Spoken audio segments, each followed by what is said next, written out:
I haven't seen one of these in about 30 years. It's the Roland R8 Human Rhythm Composer. I'm not a huge fan of drum machines, but this one is one of my favorites. I played with this a lot when I was about 11. It's huge. It's bigger than a monologue. Whoa, yeah, Roland knew what they were doing. They had this one set up with 8 outputs, MIDI in, MIDI out, tape. It was ready for DJs, ready for musicians alike. 2 slots and a huge power supply. Oh my God. So there are 16 velocity sensitive pads here for each of the drum sounds. Kick is in the lower left, perfect for where your thumb would be banging on it. And these pads are meant to be banged on, which is great. They're nice and big. They're a little bit hard. I don't remember them being so hard back in the day, but okay. And you've got 6 pad banks, which are A, B, C, D, and E, which allow you to have a number of sounds. Some of them are pretty bad. These are all PCM sounds. I don't think they're terrible. And you have this cool roll effect where you can do drum rolls and the flam, which gives it a little bit of edge. So if you're doing like performance stuff, it's good. And what's nice is you can play over the pattern. So if you want to add some color to existing steps that you've recorded as patterns before, you can do that. Of course, you can also just bang out sounds. There are also loads of cards you can add to this, and if you have the MK2, it has even more sounds. I think it's really fun. It's a bit of a callback to an old time, but still fun.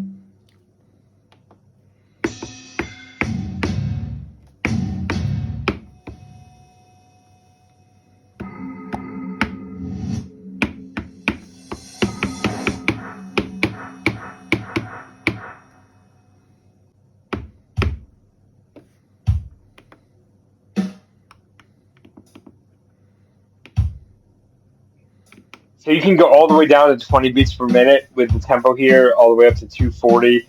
So lots of range there, and I think Auditor really used that back in the day to make lots of mold breaking drum beats.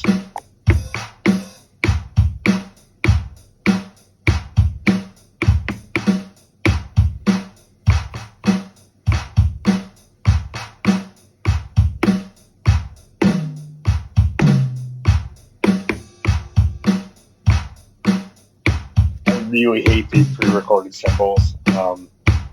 They sound terrible now to me, but maybe you like them.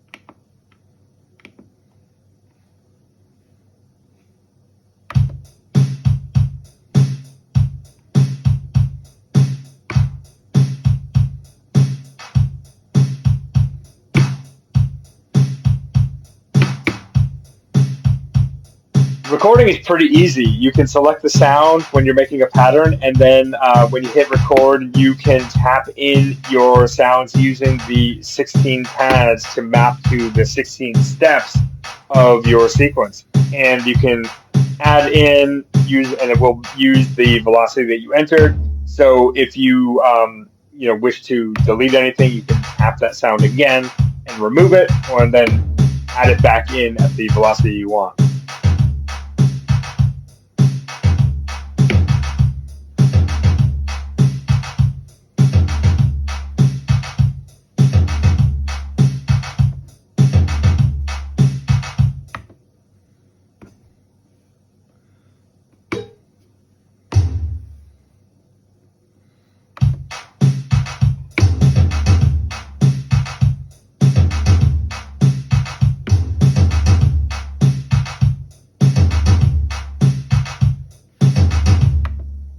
Well, this time kind of sucks. You can go between pad banks when you're recording, which makes a lot more range than you think you would get normally, which is pretty cool for 1990 technology.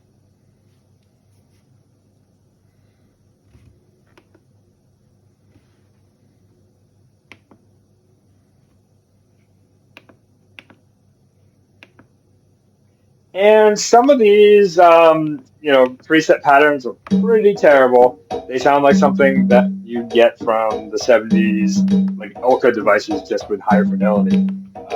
These merengue and all these other terrible drum beats.